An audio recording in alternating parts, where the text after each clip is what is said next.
오늘 우리에게 주신 하나님의 말씀은 마태복음 2장 13절로부터 23절까지 말씀입니다.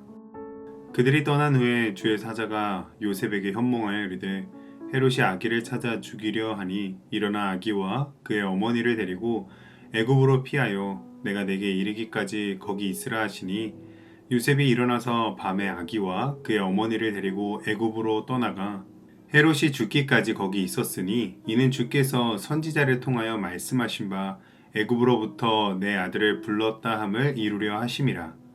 이에 헤롯이 박사들에게 속은 줄 알고 심히 노하여 사람을 보내어 베들레헴과 그 모든 지경 안에 있는 산의 아이를 박사들에게 자세히 알아본 그때를 기준하여 2살부터 그 아래로 다 죽이니 이에 선지자 예레미야를 통하여 말씀하신 바 라마에서 슬퍼하며 크게 통곡하는 소리가 들리니 라헬이 그 자식을 위하여 애곡하는 것이라. 그가 자식이 없으므로 위로받기를 거절하였도다 함이 이루어졌느니라. 헤롯이 죽은 후에 주의 사자가 애굽에서 요셉에게 현몽하여 이르되 일어나 아기와 그의 어머니를 데리고 이스라엘 땅으로 가라. 아기의 목숨을 찾던 자들이 죽었느니라 하시니 요셉이 일어나 아기와 그의 어머니를 데리고 이스라엘 땅으로 들어가니라. 그러나 아켈라오가 그의 아버지 헤롯을 이어 유대 임금됨을 듣고 거기로 가기를 무서워하더니 꿈에 지시하심을 받아 갈릴리 지방으로 떠나가 나사렛이란 동네에 가서 사니 이는 선지자로 하신 말씀에 나사렛 사람이라 칭하리라 하심을 이루려 함이러라. 아멘. 어제 우리는 요셉의 순종을 보았습니다. 마리아를 아내로 맞이하라는 천사의 말씀에 요셉은 이해를 넘어서 순종했습니다. 오늘 본문에서 요셉은 또다시 순종의 시험을 받습니다. 그런데 이번에는 생명이 걸린 순종입니다. 본문에서 일어나라 라는 단어가 3번이나 반복되어 사용되는데요.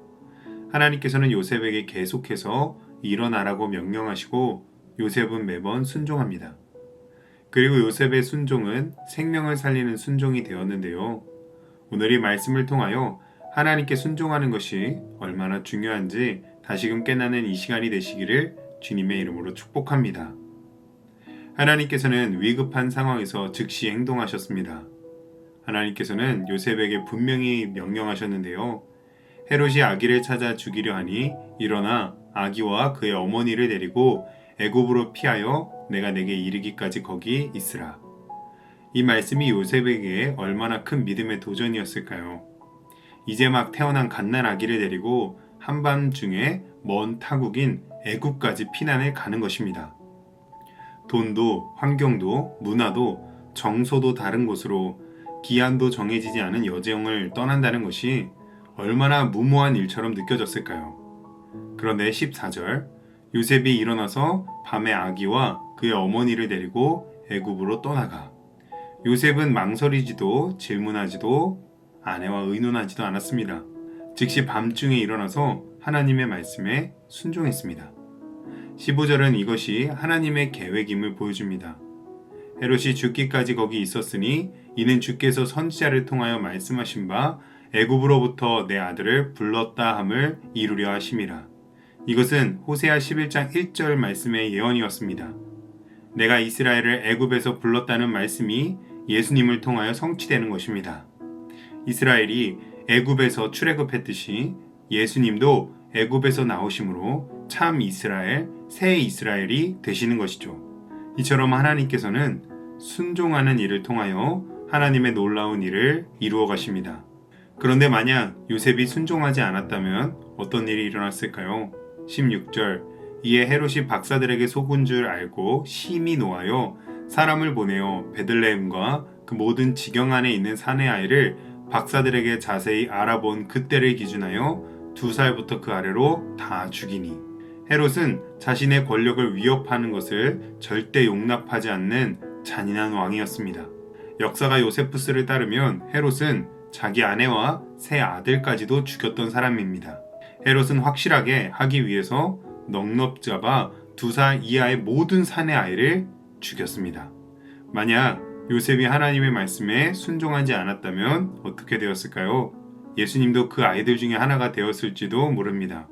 이처럼 순종하지 않는다는 것은 단순히 하나님의 명령을 어기고 내 마음대로 하는 것이 아닙니다. 그것은 하나님의 계획을 무시하고 나의 생명을 상실하는 것과 같습니다. 17절로 18절은 이 비극도 예언의 성취임을 드러냅니다. 이것은 예레미야 31장 15절의 예언이었는데요. 라마는 베들레헴 근처 지역이고 라헬은 베냐민 지파의 어머니입니다. 이 구절은 원래 바벨론 포로 때의 슬픔을 표현한 것인데 지금 베들레헴의 학살을 통해 다시금 성취되고 있는 것입니다.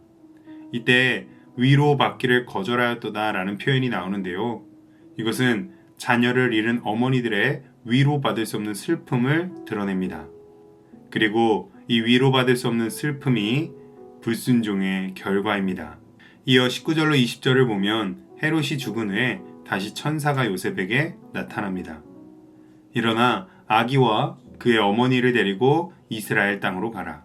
이에 요셉은 일어나 아기와 그의 어머니를 데리고 이스라엘 땅으로 들어갔습니다. 하나님의 말씀에 요셉은 다시 일어났고 요셉은 계속해서 한결같았습니다.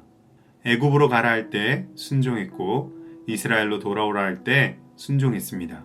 그는 내가 익숙하고 편한 곳에 머무르는 자가 아니라 하나님의 말씀을 따라 일어나는 믿음의 사람인 것입니다. 그런데 22절에서 또 다른 문제가 생깁니다. 아켈라오는 헤롯의 아들로 아버지보다 더 잔인했습니다. 이에 요셉은 유대로 가기를 두려워했고 다시 꿈에 지시를 받아 갈릴리로 갔습니다.